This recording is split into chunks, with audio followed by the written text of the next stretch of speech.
अस्सलाम वालेकुम नाज़रीन, आप देख रहे हैं प्रोग्राम दुनिया के साथ। मैं हूं आपके साथ आपकी मेज़बान आसमा इकबाल। नाज़रीन, आज हम बात करने जा रहे हैं पाक फ़ौज के तर्जुमान मेजर जनरल अहमद शरीफ चौधरी की, जिन्होंने रावलपिंडी में आज एक इंतहाई अहम प्रेस कॉन्फ्रेंस की है।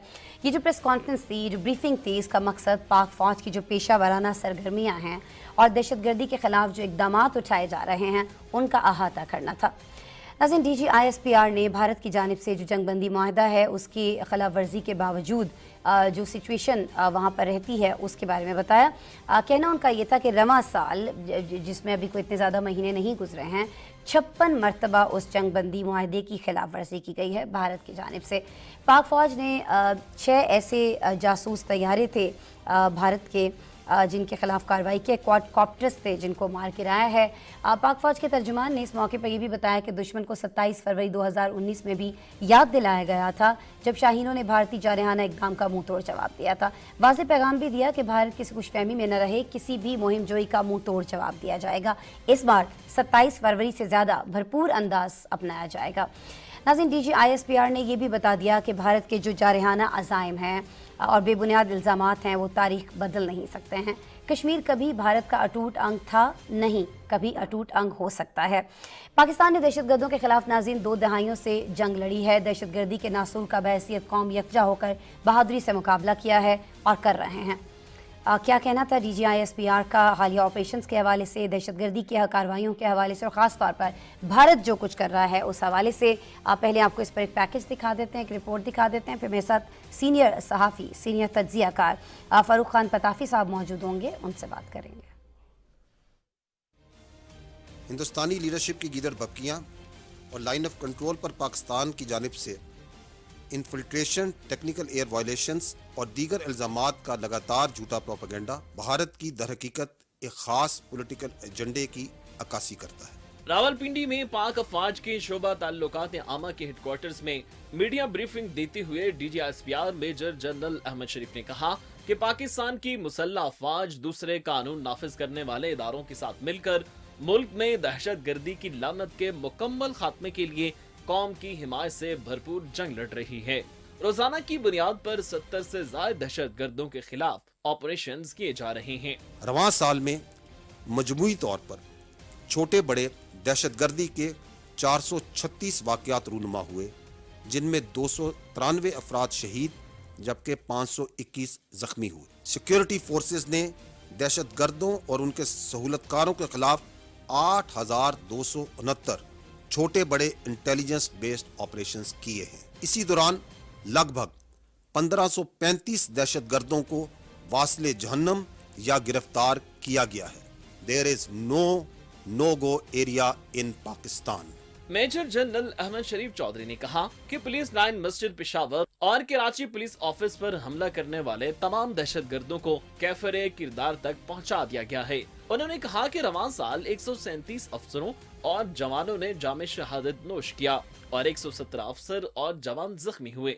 जो दहशतगर्दी के वाक़यात हुए हैं उनमें मुलव्विस टेररिस्ट, प्लानर्स और फैसिलिटेटर्स को भी बेनकाब और गिरफ्तार किया गया है। दहशतगर्दों का रियासत पाकिस्तान, खुशहाल मुस्तकबिल और दीन इस्लाम से कोई ताल्लुक नहीं है। इन दहशतगर्दों की ट्रेनिंग अफगानिस्तान के मुख्तलिफ इलाकों में की गई, जिनमें कुनड़, अख्तूनखे, दुर्दाना और नौले शामिल हैं। मेजर जनरल अहमद शरीफ ने एक सवाल के जवाब में कहा कि 2611 किलोमीटर तवील पाक अफगान सरहद पर बाड़ लगाने का 98% काम मुकम्मल कर लिया गया है। उन्होंने कहा कि खैबर पख्तूनख्वा में जम होने वाले कबायली इलाकों में 162 अरब रुपए के तरक्याती मंसूबे जारी हैं, जिनमें से 25% मंसूबे मुकम्मल हो चुके हैं। DGISPR ने एक सवाल पर मजीद कहा कि पाकिस्तान की फौज कौमी फौज है।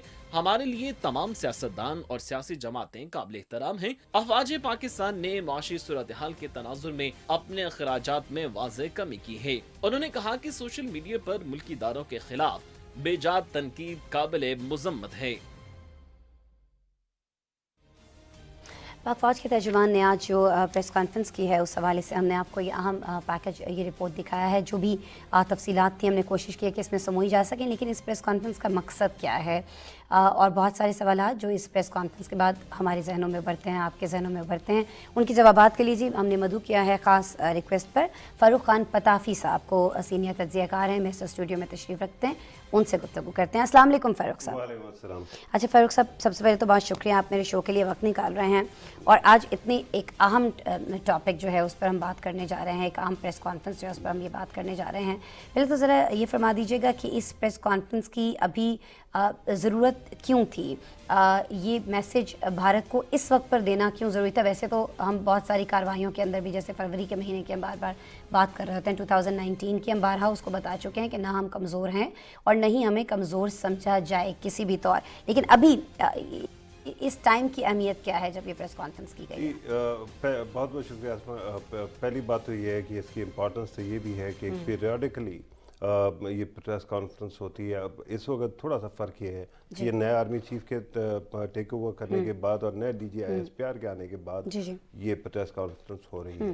लेकिन उसके अलावा जो है आपने सही कहा कि इंडिया को पता तो होगा कि हम इतने कमज़ोर नहीं हैं, लेकिन अगर आप इंडिया के मीडिया को देख रहे हैं, अगर उनके पंडित्स को देख रहे हैं, तो वहाँ पे ख़ास तौर पे ये परेशानी फ़िक्र सबको होगी कि इंडिया अपने प्रोपेगेंडा को किसी तरह इनहेल ना कर ले और ये ना समझे कि किसी तरह से पाकिस्तान कोई कमज़ोर हो गया है, क्योंकि उनके पंडित्स तो डेली कह रहे हैं कि जी पाकिस्तान आज गया कल गया। तो इन तमाम चीज़ों में ये इम्पॉर्टेंट है कि आप जो है ना पहले ही दुश्मन को ये याद दिलाते हैं, ये बावर करा दें कि हम जो है सीसा पिलाए दीवार है और हम किसी तरह से भी कंप्रोमाइज़ नहीं होने वाले।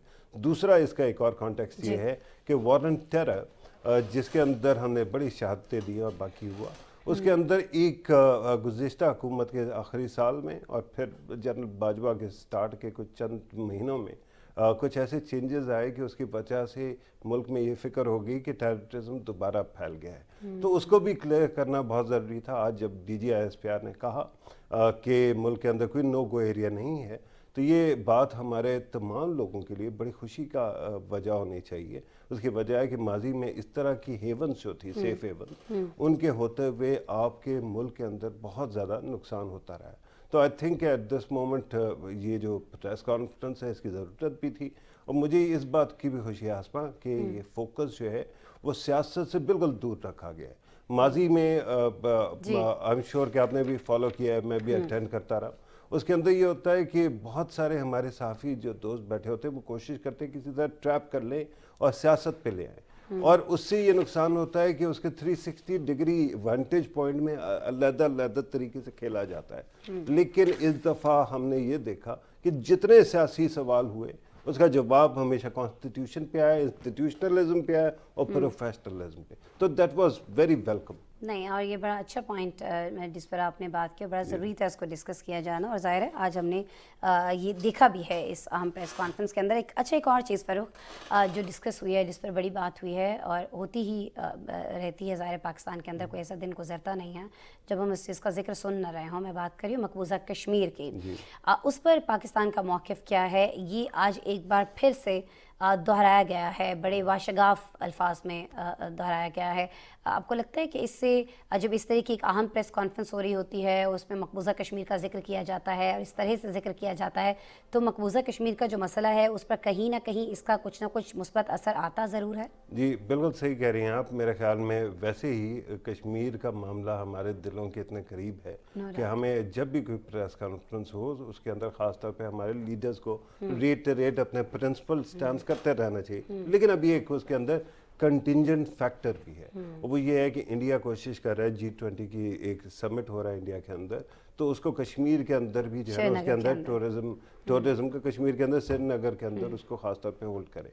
तो उसके जी 4 मकासद हैं। उसका पहला मकसद ये है कि पाकिस्तान जो इंडिया ने इलीगली रीऑक्युपाई किया कश्मीर को और उसका स्टेटस चेंज किया, उसको नॉर्मलाइज किया जाए। ठीक है, वर्ल्ड लीडर्स आएंगे और अगर वो आ गए तो इसका मतलब ये एवरीथिंग इज हंकी डोरी, अल्लाह खैर सब सेट है। लेकिन ये प्रोवोकेशन भी है, और प्रोवोकेशन कैसे है? प्रोवोकेशन ऐसी है कि ज़ाहिर बात है पाकिस्तान और चीन तो देख रहे हैं और हम एतराज़ भी कर रहे हैं, तो उसके वजह से पाकिस्तान को फ्रेम करने की भी कोशिश है कि कल को अगर कोई मिसाल के तौर पे, अब तो कोई छुपा नहीं रह गया ना जी, पुलवामा भी एक फॉल्स फ्लैग था। आपको याद होगा कि जब बिल क्लिंटन आए थे इंडिया तो उस वक्त इन्होंने खुद, इनकी फ़ौज ने सिखों को अगवा कर लिया था और उनको कत्ल कर दिया था। तो वो तमाम प्रोपेगेंडा पे पाकिस्तान को फ्रेम किया जाता है। दूसरा ये है कि किसी तरह से पाकिस्तान को मज़ीद आइसोलेट किया जाए फ्रेम करके। तीसरा उसका ये है कि जब आप ऐसे सारे के सारे मामले को देखेंगे तो आप प्रीएम्प्टिवली ओवर कंपनसेट करेंगे, आप बार बार कहेंगे हम बिल्कुल नहीं कर रहे हैं, हम बिल्कुल नहीं कर रहे हैं। और जब आप ये कहेंगे तो उसका चौथा पर्पस क्या है? चौथा पर्पस ये, एक तो इंडिया को उससे भी फायदा होगा कि अपने लोगों को दिखाएंगे कि पाकिस्तान जो है ना वो वीक है, हम बहुत स्ट्रांग हैं। चौथी चीज़ ये है कि पाकिस्तान में इस वक्त बहुत सारे तनाज़े चल रहे हैं सियासत के, और जहाँ पे ऐसे लगता है कि किसी चीज़ को भी इस्तेमाल करने से नहीं रोका जाता, राइट? तो फिर उसमें यह है कि अगर हुकूमत पाकिस्तान किसी तरह से कंपनसेटरी हो या किसी तरह से रिकन्सिलिएटरी हो, तो पाकिस्तान में ऐसी आवाज़ों को उठा दिया जाए कि जी मुल्क से हद्दारी हो रही है और पता नहीं मुल्क के अंदर क्या हो रहा है, और उससे फसाद फैलाया जाए। तो एक, मेरे ख्याल में एक बुलेट से 4 शिकार कर लिए उन्होंने। आज के दिन जब हमारे DGISPR बात कर रहे थे, उन्होंने सावधान भी कर दिया, उन्होंने जो है साथ ही साथ जो है प्रीएम्प्ट भी कर दिया और साथ अपने पीसफुलनेस भी दिखा दी और ये भी प्रिपेयर्डनेस भी दिखा दी। तो ये तमाम चीज़ें मेरे ख्याल में these are great news right now. ठीक है, अच्छा, इंडिया को तो बहुत कुछ बता दिया गया, लेकिन ज़ाहिर है कि पाकिस्तान के अंदर बहुत सारे इलाकों में अभी भी दहशतगर्दाना कार्रवाइयाँ जो हैं वो हो रही हैं, लेकिन उन दहशतगर्दाना कार्रवाइयों पर बड़ी हद तक काबू जो है ज़ाहिर है वो हमारी पाक फ़ौज ही की जो काविशें हैं उनकी वजह से पाया गया। लेकिन ये ऑपरेशंस अभी रुके नहीं हैं, ये ऑपरेशंस अभी जारी हैं। इस पर आज बहुत खुलकर पाक फ़ौज के तर्जुमान की जानिब से बात की गई है, इस पर क्या कहेंगे आप? जी, मेरे ख्याल में सबसे अच्छी बात यह है कि इस वक्त क्लियर हो गया कि पॉलिसी हमारी क्या है। दहशतगर्दी के बारे में जो मैंने ख़ास तौर पे आपको कहा था कि जनरल नहीं, सॉरी, ये इमरान खान साहब के आखिरी 1 साल में क्योंकि कोई रिकन्सिलिएटरी एफर्ट की गई तो उसके अंदर जेट ब्लैक टेररिस्टों को भी माफ़ करके छोड़ दिया गया, राइट? उस तमाम चीज़ की वजह से मुल्क के अंदर एक कन्फ्यूजन फैली और फिर उस वक्त बहुत सारे लोगों को ला के यहाँ पर सेटल करने की भी कोशिश की गई। उसकी वजह से ये हुआ कि दहशतगर्दी के वाक़यात बढ़ गए। तो ऐसे वक्त में ये ज़रूरी था कि हमें बताया जाए कि इस वक्त स्टेटस क्या है। मेरे ख्याल में एक तो स्टेटस हमारी नीयत का, हमारे डायरेक्शन ऑफ ऑपरेशन का, पॉलिसी वो क्लियर हो जाना बहुत उम्दा बात है। दूसरा ये है कि अगर किसी के जहन में कोई कन्फ्यूजन थी, कोई तालिबान अपोलोजिस्ट हैं, टेरर अपोलोजिस्ट हैं, तो उनको क्लैरिफाई करना था कि भाई अब ये नहीं चलेगा, राइट? तीसरी चीज़ ये थी कि उन्होंने IBOs, आपने कहा फ़ौज, लेकिन याद रखें कि जब आप बात करें ना किसी भी मिलिट्री ऑफिशियल से, आर्मड फोर्सेस से, तो वो LEAs जो है ना, लॉ एनफोर्समेंट एजेंसीज, आर्मी और दीगर इंस्टीट्यूशंस को एक साथ समझते हैं क्योंकि इन सब ने कुर्बानियाँ दी हैं। तो इस वक्त इन तमाम चीज़ों को अगर आप देखते हैं तो यू रियलाइज व्हाट कि जी पाकिस्तान के अंदर जो इस तरह की मजमूम कार्रवाइयाँ हो रही थी दहशतगर्दों की तरफ से, अव्वल तो उसका बहुत ज़्यादा हद तक IBOs के ज़रिए, इंटेलिजेंस बेस्ड ऑपरेशंस के ज़रिए कलाकुमा कर दिया गया है, लेकिन जहाँ जहाँ खाल खाल मौजूद है इस तरह की एक्टिविटी, उसको भी ख़त्म कर दिया जाएगा। बहुत शुक्रिया फ़ारूक खान पताफ़ी। ये जो अहम प्रेस कॉन्फ्रेंस आज की गई है पाक फ़ौज के तर्जुमान की जानिब से, इसको आप एलेबोरेट कर रहे थे, थोड़ा हमें समझा भी रहे थे कि जो बातें की गई हैं उनके मकासद क्या थे और वो बहुत सारे मैसेजेस जो दिए गए हैं उनके अंदर असल में क्या मैसेजेस छुपे हुए थे। फ़ारूक खान पताफ़ी साहब जी हमारे साथ मौजूद थे, सीनियर सहाफ़ी हैं, सीनियर तज्ज़ियाकार हैं, बड़ा जानदार तज्ज़िया पेश करते हैं, PTV वर्ल्ड से भी मुंसलिक हैं, और आज हमने ख़ास उनको दावत दी थी हमारे स्टूडियो में तशरीफ़ लाएँ और हमें ये जो एक अहम प्रेस कॉन्फ्रेंस आज हुई है उस हवाले से जो डिटेल्स हैं, जो उनका अपना तज्ज़िया है वो ज़रूर शेयर करें, वही वो शेयर कर रहे थे। प्रोग्राम में अब हम बढ़ेंगे जी आगे। एक और चीज़ जिससे पाकिस्तान के अमन का एक बड़ा गहरा ताल्लुक़ है वो है हमारे पड़ोसी। अगर वहाँ पर अमन होगा तो ज़ाहिर है पाकिस्तान के अंदर अमन होगा। ایسا ہی ایک پڑوسی جس کے بارے میں بار بار بات کی جاتی ہے، وہ پڑوسی ہے جی ہمارا افغانستان۔ خبر آج ہمارے پاس یہ ہے افغانستان سے کہ یہاں اس سے متعلق، افغانستان سے متعلق امریکہ کے جو خفیہ دستاویزات ہیں اس حوالے سے ایک اور خبر سامنے آ گئی ہے جس میں اس ملک کو ایک بار پھر دہشت گردی کی آماج گاہ قرار دیا گیا ہے۔ ناظرین، جو امریکی دستاویزات ہیں جو لیک ہوئے تھے ان میں یہ انکشاف کیا گیا ہے کہ امریکی فوج کے انخلا کے بعد افغانستان داعش کے لیے رابطہ کاری کا مرکز بن گیا ہے۔ داعش نے امریکہ، یورپ اور ایشیائی ممالک میں سفارت خانوں، گرجا گھروں، کاروباری مراکز اور فیفا ورلڈ کپ پر حملوں کی منصوبہ بندی کی۔ اس کے علاوہ وہ افغانستان کی سرزمین استعمال کر سکتا ہے، یہ بھی کہا گیا ہے۔ پینٹاگون کی لیک دستاویزات یہ بھی بتاتی ہیں کہ داعش افغانستان سے باہر دہشت گرد کارروائیوں کے لیے نیٹ ورک بنا رہا ہے۔ اس کے برعکس القاعدہ مسلسل زوال پذیر دکھائی دیتا ہے۔ ناظرین، واشنگٹن پوسٹ نے اپنی رپورٹ میں انکشاف کیا ہے کہ طالبان نے افغانستان میں داعش کے خلاف کارروائی میں امریکہ کی مدد کرنے کے لیے حامی بھی بھر لی ہے۔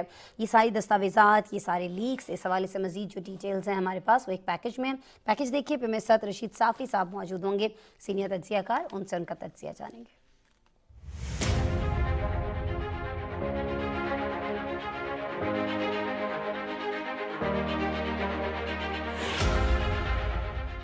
امریکہ کی افشاں ہونے والی خفیہ دستاویزات میں انکشاف کیا گیا ہے کہ امریکی اور اتحادی افواج کی انخلا کے بعد افغانستان دوبارہ دہشت گردی کا گڑھ اور رابطہ کاری کا مرکز بن گیا ہے، جہاں سے یہ دہشت گرد گروہ یورپ اور ایشیا میں حملوں کی منصوبہ بندی کر رہا ہے اور امریکہ کے خلاف سازشیں کرنے کی منصوبہ بندی کرتا ہے۔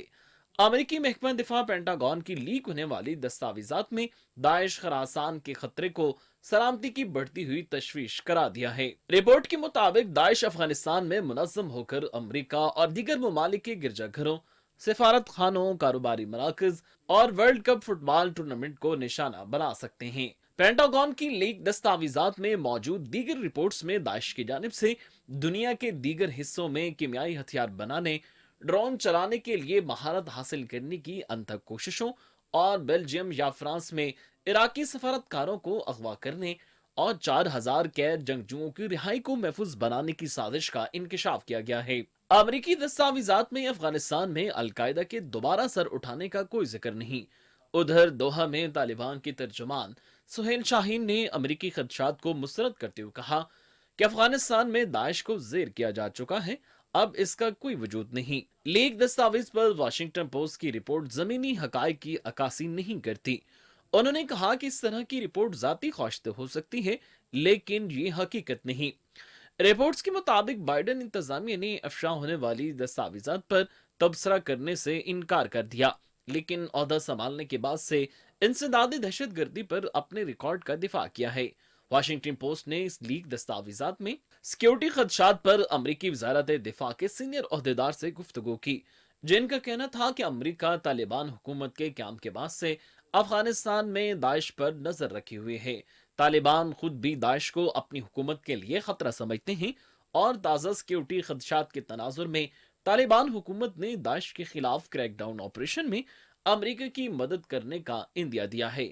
قومی سلامتی کونسل کی ترجمان نے واشنگٹن پوسٹ سے گفتگو میں کہا کہ امریکہ اپنے فوجیوں کو کہیں مستقل طور پر تعینات کیے بغیر بھی دہشت گردوں کے خلاف منطقی کارروائی کی صلاحیت رکھتا ہے۔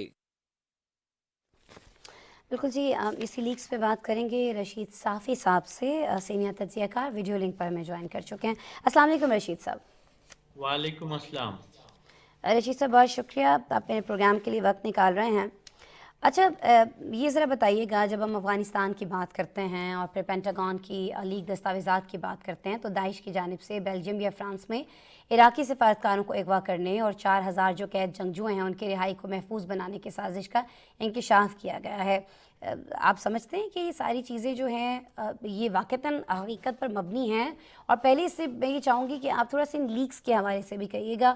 بہت سارے لوگ امریکہ پر یہ الزام لگا رہے ہیں کہ جان بوجھ کر یہ ساری دستاویزات جو ہیں لیک کیے گئے ہیں، ایسا ہے کچھ؟ دیکھیے، امریکہ اپنے آپ کو سپر پاور سمجھتا ہے اور بدستور واقعی امریکہ ایک عالمی قوت ہے۔ جو آپ نے سوال اٹھائے ہیں دو مختلف، اس میں اس لیے ہمیں कम से कम हम सोच सकते हैं या कंसिडर कर सकते हैं इन तमाम जो दो आपने दो सवालात की, इनके तमाम पहलुओं को, क्योंकि माजी में अमेरिका से इस किस्म की वाबस्ता खबरें साबित हो चुकी हैं और वो सच साबित हो चुकी हैं।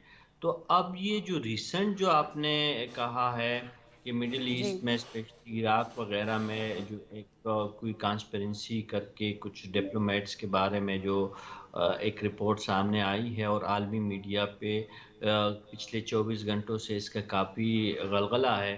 चर्चा तो है, बिल्कुल। इस पे हम जुज़वी तौर पर ये कह सकते हैं कि या तो स्टेट डिपार्टमेंट इस बारे में एक वाज़े मौक़िफ़ के सामने के साथ सामने आए और कहे कि नहीं, ये तमाम चीज़ें जो है झूठ पे मबनी हैं, या फिर ये इन पे हमें मजबूरन जो है जो आपका सवाल है उससे फिर इत्तेफाक करना पड़ेगा। हमने माज़ी करीब में देखा है कि जूलियन असांज की जो उनकी तरफ से जो चीज़ें इंकशाफात हुई है, या जो रशियन मीडिया ने जो कुछ चीज़ें मुनकशिफ की हैं, या जो मगरबी मीडिया ने जो कुछ मुनकशिफ किया है यूक्रेन वार के हवाले से, इसमें बदकिस्मती से कई चीज़ें जो है वो अब वो सच साबित हो रही है और उसमें अमेरिका की जो है वो इन्वॉल्वमेंट नज़र हमें आ रही है। तो ये जो आपका ठीक है। जो आज का मौजू है, इसमें ये जो आपने सवाल उठाए हैं, तो इसमें हकीकत उस वक्त तक हमें तस्लीम करनी पड़ेगी जब तक अमेरिका ये सबूत ना फराहम करे कि वो इस पूरे जो प्रोसेस है या जो पूरी कॉन्स्पिरेंसी है उसका हिस्सा नहीं है। ठीक है। अच्छा, हम आप रिएक्शन की बात कर रहे थे, इंटरनेशनल मीडिया की बात कर रहे थे जहां इसका बहुत ज़्यादा चर्चा है, तो तालिबान के तर्जुमान सोहेल शाहीन ने भी इस पे बात की है। कहना उनका यही था, ज़ाहिर है कि वो अमरीकी जो खदशात हैं उनको बिल्कुल नहीं मानते हैं। ये दावा उन्होंने किया है कि अफ़गानिस्तान में दाइश को ज़ेर किया जा चुका है, अब उसका कोई वजूद ही नहीं है, और ये जो लीक दस्तावेज़ है उस पर वाशिंगटन पोस्ट की रिपोर्ट जो है वो ज़मीनी हक़ाइक़ की अक्कासी नहीं करती है। आप समझते हैं कि तालिबान के इस मौक़िफ़ को अमेरिका तस्लीम करेगा, अमरीकी जो आलमी बरादरी है वो तस्लीम कर लेगी, मान लेगी कि सही कहा जा रहा है तालिबान की जानिब से? देखिए आसमा, अमेरिका की बात तो दूर की बात है, खुद अफगान अवाम हाँ, इस बात को तस्लीम करने के लिए तैयार नहीं तैयार है नहीं है। कि दाइश का खदशा या ख़तरा जो है वो अफ़गानिस्तान में मौजूद नहीं है। चले हम अफ़गान अवाम को बाइस समझ लेते हैं और एंटी तालिबान कंसिडर कर लेते हैं। हाँ, तालिबान के दोस्त ममालिक जैसे कि पाकिस्तान ने तहरीरी तौर पर और ज़ुबानी तौर पर डिप्लोमेटिक चैनल्स के ज़रिए, डायरेक्ट इनडायरेक्ट चैनल्स के ज़रिए कई मर्तबा तालिबान को सबूत के साथ बताया है कि उनकी सरजमीन जो है वो ना सिर्फ अफ़गान अवाम के ख़िलाफ़ इस्तेमाल हो रही है दहशतगर्दी के ज़रिए, बल्कि इनके पड़ोस के ममालिक भी उसके ज़िद में हैं। तो आप जो अमेरिका के बारे में क्वेश्चन कर रही है, तो ऑब्वियसली अमेरिका तो बिल्कुल यकीन ही नहीं है कि दाइश अफ़गानिस्तान में मौजूद नहीं है। और तालिबान भी सोहेल शाहीन साहब की वजाहत या उनकी बात अपनी जगह पे उसकी एक हाँ, अहमियत है, लेकिन जब मेरी अपनी ज़ाती तौर पे बात हुई है बहैसियत सहाफ़ी ज़बीउल्लाह मुजाहिद से या किसी और अफ़गान जो है हुकाम से, तो उन्होंने इस बात को तस्लीम किया है कि दाइश ज़रूर मौजूद है अफ़गानिस्तान में, लेकिन वो सही। एक मुनज़्ज़म तंज़ीम की सूरत में नहीं है और वो ख़तरा या वो ख़दशा जो है वो बहुत बड़ा नहीं है, जिस पे हम जैसे सहाफ़ी जो उस रीजन को कवर करते हैं तो उनको यकीन कभी भी नहीं आता। दाइश का ख़दशा और ख़तरा पहले भी मौजूद था तालिबान के आने के बाद, और तालिबान के आने जब इक़्तिदार में वो आए अगस्त के महीने में पिछले साल, उसके जी, बाद ये ख़दशा और ये ख़तरा जो है मज़ीद मुनज़्ज़म हुआ है। उन्होंने सबूतों के साथ दुनिया को बताया है कि बहुत बड़ी दहशतगर्द कार्रवाइयाँ दाइश के हाथों हुई है, ना सिर्फ अफ़गानिस्तान के अंदर बल्कि सरहदों के उस पार। یعنی پاکستان کی آپ بات کر لیں، آپ ایران کی بات کر لیں، حتیٰ اور تاجکستان. ظاہر ہے کہ یہ بڑی تشویشناک بات ہے، پڑوسی ممالک جو ہیں ان میں بھی اثرات آ رہے ہیں، اور اثرات تو تب بھی آتے رہے پچھلے 20 سال اور اس سے پہلے بھی. آج جو ہم دیکھ رہے تھے کہ افغانستان کی سچویشن بدلتی رہی، لیکن اس کا سب سے زیادہ خمیازہ جو بھگتا ہے، سب سے زیادہ قربانیاں جو دی ہیں وہ پاکستان نے دی ہیں، کسی اور نے نہیں دی. آج پاک فوج کے ترجمان نے پریس کانفرنس میں بھی اس کا ذکر کیا. اچھا، لیکن ہم یہ دیکھ رہے ہیں اس ساری سچویشن کے باوجود، اب خاص طور پر خواتین کے اوپر جو اس وقت افغانستان کے اندر پابندیاں ہیں، اس کے باوجود افغانستان کے جو نائب وزیر اعظم ہیں مولوی عبدالسلام حنفی، وہ جب گزشتہ روز کابل میں ترک سفیر سے ملاقات کرتے ہیں تو کہتے ہی ہیں کہ جی ہم پوری دنیا سے جو بیرونی حکومتیں ہیں ان سے تعلقات ہم بہت زیادہ اچھے کرنا چاہتے ہیں. تو آپ کو لگتا ہے کہ پاسبل ہو پائے گا طالبان حکومت کے لیے کہ آپ خواتین پر پابندیاں بھی رکھیں، وہاں پر داعش کی کاروائیاں بھی جاری رہیں، ان کی آماج گاہیں بھی موجود رہیں، وہاں پر بیسک جو انسانی حقوق ہیں وہ بھی آپ لوگوں کو نہ دے رہے ہوں، اور پھر آپ یہ بھی چاہیں کہ عالمی برادری سے آپ کے تعلقات اچھے ہو جائیں، اس پڑوس کے ممالک میں آپ کی زمین استعمال ہو رہی ہو، وہاں پر دہشت گردانہ کاروائیاں ہو رہی ہوں؟ صافی صاحب، آسما، میں آپ کے پروگرام میں کئی مرتبہ عرض کر چکا ہوں کہ طالبان کے قول و فعل میں بہت بڑا تضاد ہے. وہ جو کہتے ہیں کہ ہاتھی کے دانت کانے کے اور دکھانے کے اور، جو حنفی صاحب کی آپ ذکر کر رہے ہیں، بیانات تو ان کی طرف سے بڑے اچھے آتے ہیں کہ ہم اسلامی شریعت چاہتے ہیں، ہم دنیا کے ساتھ اچھا تعلقات بنانا چاہتے ہیں، ہم اپنی انسانی حقوق سرزمین دینا چاہتے ہیں. انسانی حقوق دینا چاہتے ہیں، اسلام میں عورت کو بہت اعلیٰ مقام یعنی ماں اور بیٹی کا درجہ حاصل ہے. یہ باتیں جو ہے نا صرف باتوں کی حد تک ہے. آپ افغانستان کے اندر، میں ڈیپ افغانستان کی بات نہیں کر رہا، یعنی میں غزنی، پلی چرخی، مزار ٹھیک. شریف یا جا کے قندہار کی میں بات نہیں کر رہا. آپ صرف تورخم کے اس پار، جلال آباد سے بھی پہلے کی جو ہے ایریا میں جا کے دیکھے، وہاں پہ انسانی حقوق اور اسپیشلی خواتین کے حقوق کا کوئی تصور موجود ہی نہیں ہے. تو یہ حنفی صاحب جو فرما رہے ہوتے ہیں عالمی میڈیا کے سامنے، یا امیر خان متقی جو تقریریں کر رہے ہوتے ہیں، یا ذبیح اللہ مجاہد جو کچھ کہتے ہیں، یا ملا حسن اخند جو کچھ ان کے دعوے اس ہوتے سمے ہیں، بہت زیادہ اس تضاد ہے، جو عملی طور پر وہاں ہو رہا ہے وہ صورتحال بالکل مختلف ہے. تو بالکل. پھر یہ ایسا کیا کیوں جاتا ہے؟ یہ بات تو اب سمجھ آ جانی چاہیے افغان طالبان حکومت کو کہ صرف باتیں کرنے سے کچھ نہیں ہوگا، عملی طور پر چیزیں کر کے دکھانا ہوں گی، عملی طور پر نہیں کی جا سک رہی ہیں. تو پھر باتوں سے کس کو وہ کرنے کی کوشش کی جا رہی ہے، مائل کرنے کی، قائل کرنے کی؟ عالمی برادری تو اس طرح سے قائل نہیں ہوگی نا صافی صاحب. آسما، آپ کی ٹیم اور آپ کی مہربانی ہوتی ہے کہ مجھے اکثر اوقات میں آپ افغانستان کے ایشو پہ اپنے خیالات کا اظہار کرنے کا موقع فراہم کرتی ہے. تو آپ ہی کے پروگرام میں نے کئی مرتبہ یہ عرض کرنے کی کوشش کی ہے کہ ایک تو یہ غلط فہمی تھی اپریل کے مہینے میں کہ طالبان بدل چکے ہیں. طالبان کی سوچ جو ہے وہ نئی دنیا کے ساتھ چلنے والی سوچ ہے. اس وقت بھی آپ کے اس قسم کے سوالات کے جواب میں نے یہی عرض کرنے کی کوشش کی ہے کہ دیکھیں، طالبان جو ہے وہ نہیں بدلے ہیں. طالبان جس طرح ملا عمر کی قیادت میں جو ان کا کردار تھا یا جو ان کی سوچ تھی، وہ ملا حسن اخند کی اس میں، اور جو ان کے موجودہ سوکار امیر المومنین ہے، ان کی سوچ سے ذرہ برابر بھی آگے پیچھے نہیں ہے. یعنی جو ملا عمر صاحب کی جو سوچ تھی، وہ موجودہ قیادت کی بھی وہی سوچ ہے. تو ایسے میں ان کی بہت سختگیر خیالات تھے. ملا عمر کے بارے میں دنیا بھر جانتی ہے، ان کی جو درویش صفت ان کی پرسنالٹی تھی، ان کی اپنی جگہ پہ، یا ان کی سادگی پسند زندگی جو ہے اس کی اہمیت اپنی جگہ پہ.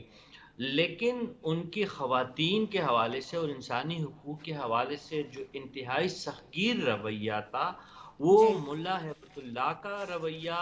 اور ان کی دیکھیں، ابھی پچھلے دنوں خواتین کو تعلیم سے دور رکھنے کے حوالے سے عبوری حکومت کے ایک ذمہ دار وزیر، جو وزیر تعلیم ہے ہائر جی ایجوکیشن جی. کے، ان کا کہنا یہ ہے کہ ملا ہیبت اللہ صاحب کو کشف ہوا ہے، انہوں نے استخارہ کیا، اور اس استخارے سے یہ ثابت ہوا کہ فی الوقت جو ہے افغان خواتین جو ہے وہ تعلیم کے حق سے ان کو محروم رکھنا جو ہے وہ افغان قوم اور اسلام کے فائدے میں ہے۔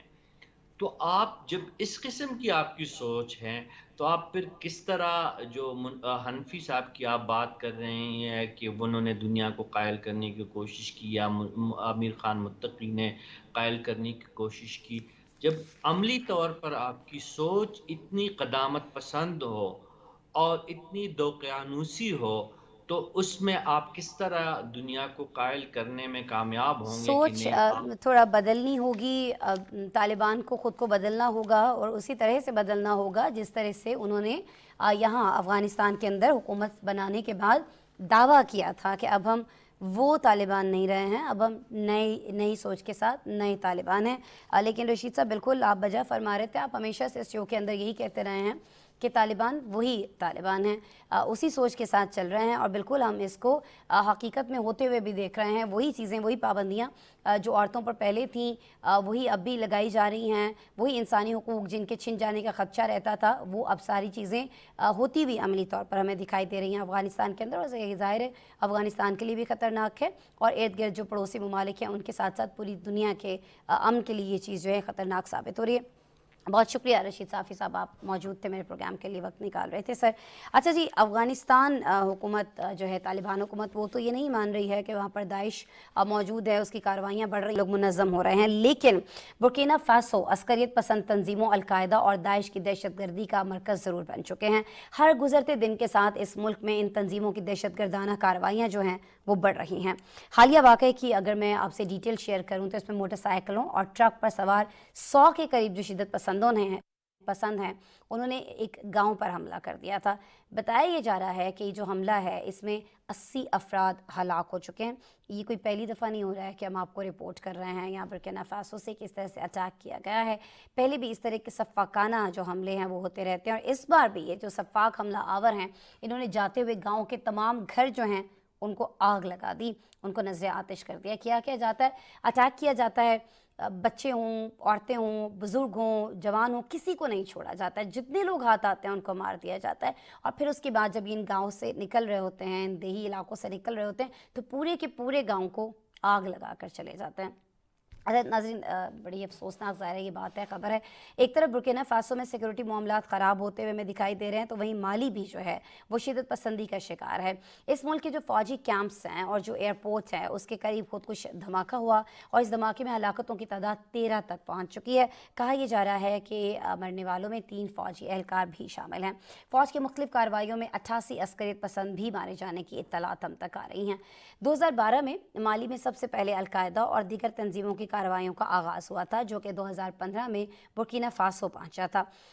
اس وقت آپ کو بتائیں کہ جو برکینا فاسو کا 60% حصہ ہے وہ عسکریت پسندوں کے کنٹرول میں ہے۔ 20 لاکھ سے زائد افراد ان کی دہشت کی وجہ سے نقل مکانی کر چکے ہیں، ہزاروں دہشت گرد کارروائیوں اور فائرنگ کے واقعات میں مارے جا چکے ہیں، جب ملک میں حکومتی عدم استحکام کی وجہ سے مسائل بڑھتے چلے جا رہے ہیں۔ برکینا فاسو اور مالی کی حکومتیں عسکریت پسندوں کے حملوں کو روکنے میں ناکام کیوں ہیں؟ اور یہ جو تازہ ترین حملہ ہوا ہے جس کی ہم بات کر رہے ہیں، جو گاؤں کے مناظر ہم آپ کو دکھا بھی رہے ہیں جہاں یہ تباہی مچائی گئی ہے، آج کے اس واقعے پر بھی آج ہمارے پاس ایک رپورٹ موجود ہے۔ یہ ساری صورتحال آپ کو ایک پیکیج میں دکھا رہا ہے۔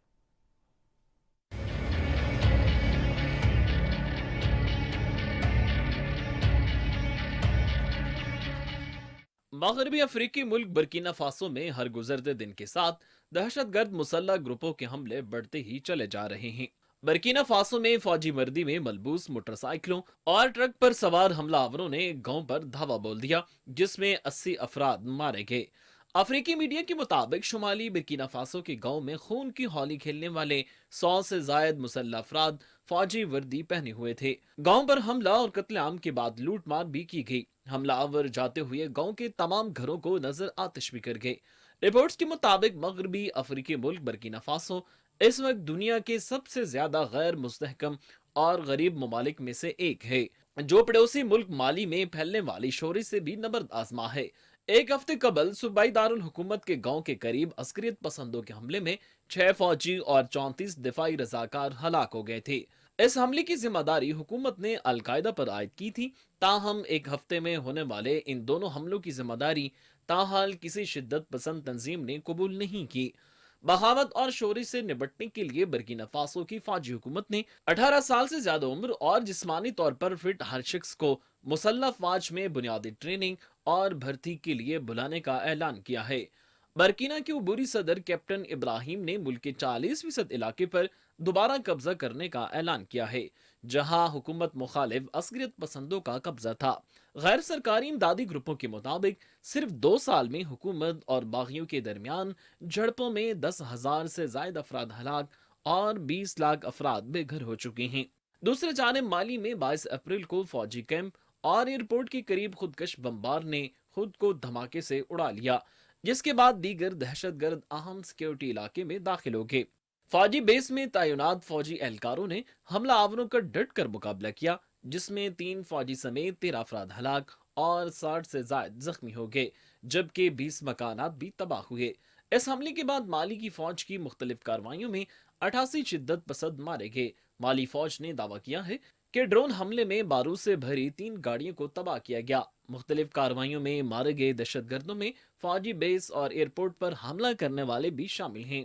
अक़वाम मुत्तहिदा के मुताबिक दहशतगर्दी से मुतालिक तकरीबन 48% अमवात अफ्रीका में होती हैं, जबकि साहली खित्ता दहशतगर्द हमलों का नया मरकज बन गया है। अक़वाम मुत्तहिदा के सेक्रेटरी जनरल अंतोनियो गुतरेस का कहना है कि अगरचे कोई खित्ता दहशतगर्दी से महफूज नहीं, लेकिन अफ्रीका की सूरत हाल खास तौर पर तशवीशनाक है। दहशतगर्दी लोगों को तकसीम करती है, लेकिन इसका मुकाबला करने से मुल्क मुत्तहिद भी हो सकते हैं। अक़वाम मुत्तहिदा इस लानत का खात्मा करने के लिए अफ्रीका के साथ खड़ा है। नाज़रीन, रिपोर्ट आपने देखी। इसके साथ ही आज के प्रोग्राम में इतना ही। कल दोबारा आपसे मुलाकात हो रही होगी। अपना बहुत सारा ख्याल रखिएगा और जाते जाते हमारा स्पेशल सेगमेंट चलते चलते ज़रूर देखिएगा। अल्लाह के बाद। बरतानिया में सैलाब, आग और दहशतगर्दी जैसे मामलात के लिए टेस्ट किया गया हंगामी अलर्ट सिस्टम नाकाम हो गया। बरतानवी मीडिया के मुताबिक emergency alert system mobile phone पर मैसेज और आवाज के साथ 10 सेकंड तक भेजा गया था। मोबाइल नेटवर्क 3 सारिफीन ने अलर्ट न मिलने पर हुकूमत मंसूबे को नाकाम करार दे दिया। बरतानवी हुकूमत की तरफ से शुरू किया गया यह अलर्ट सिस्टम अमरीका, कनाडा, हॉलैंड और जापान में मौजूद निजाम से मुतासिर होकर शुरू किया गया था। बच्चों को मोबाइल फोन देने से गुरेज करें, क्योंकि ये जान भी ले सकता है। भारत में ऐसा ही अफसोसनाक वाकया पेश आया है, जहां मोबाइल फोन के इस्तेमाल के दौरान फोन चेहरे के करीब फटने से 8 साल बच्ची की जान चली गई। पुलिस ने बताया कि बच्ची के मोबाइल फोन इस्तेमाल करने के दौरान फोन उसके चेहरे के करीब फट गया, जिससे उसका चेहरा बुरी तरह मुतासिर हुआ। बच्ची को फौरी तिब्बी इमदाद के लिए अस्पताल मुंतकिल किया गया, जहां वो दौरान इलाज चल बसी। पुलिस का बताना है कि बच्ची 3री जमात की तालिब इल्म थी। अमेरिकी टीवी फॉक्स न्यूज ने अपने मकबूल तरीन मेजबान टकर कार्लसन और उनके senior executive producer Justin Wells को फौरी तौर पर फारिग कर दिया। गैर मुल्की मीडिया रिपोर्ट्स के मुताबिक चंद ही रोज पहले फॉक्स न्यूज ने सदारती इलेक्शन फ्रॉड के झूठे इल्जामात लगाने पर $787 मिलियन हर्जाना देने पर आमादगी जाहिर की थी। दुबई में सहराई जमीन का एक टुकड़ा रिकॉर्ड कीमत में फरोख्त हो गया। अरब न्यूज के मुताबिक 24,500 स्क्वायर फीट की ये जमीन जैमरा बे आइलैंड में वाक़ है और इसकी कीमत $3 करोड़ 40 लाख लगी। ये दुबई में फरोख्त होने वाला अब तक का सबसे महंगा प्लॉट है। ऐसे कबल मुत्तहिदा अरब अमारात में सबसे महंगा प्लॉट $2 करोड़ 40 लाख में फरोख्त हुआ था। जनूबी कोरिया की आटोसाज कंपनी ने चांद पर तहकीक के लिए एक रोवर के आजमाइशी वर्जन पर काम शुरू कर दिया है।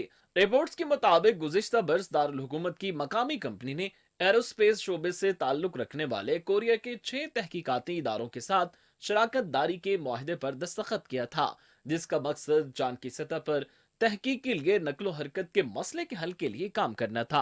इस ग्रुप का मकसद 2024 के दूसरे हिस्से में एक इब्तिदाई टेस्ट यूनिट बनाना है, जिसका मुकम्मल और हतमी मॉडल 2027 में लॉन्च किया जाएगा।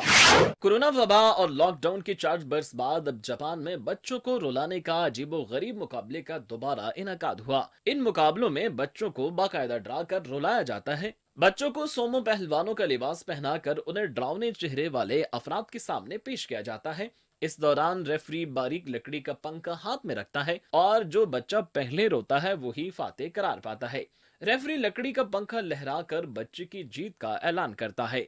मुकाबले में शरीक बच्चों के वालिदैन का मानना है कि इस तरह रोने से उनकी सेहत अच्छी रहती है और वो मुतमईन रहती हैं। बरतानिया में फार्मेसी के मालिक ने आए रोज चोरी से वारदातों से तंग आकर नकबजनों को शर्म दिलाने के लिए दीवार शर्म डाली है। फार्मेसी का मालिक चोरों की सीसीटीवी फुटेज से स्क्रीनशॉट लेकर उन्हें दुकान के बैरूनी हिस्से पर चिस्पां कर देता है।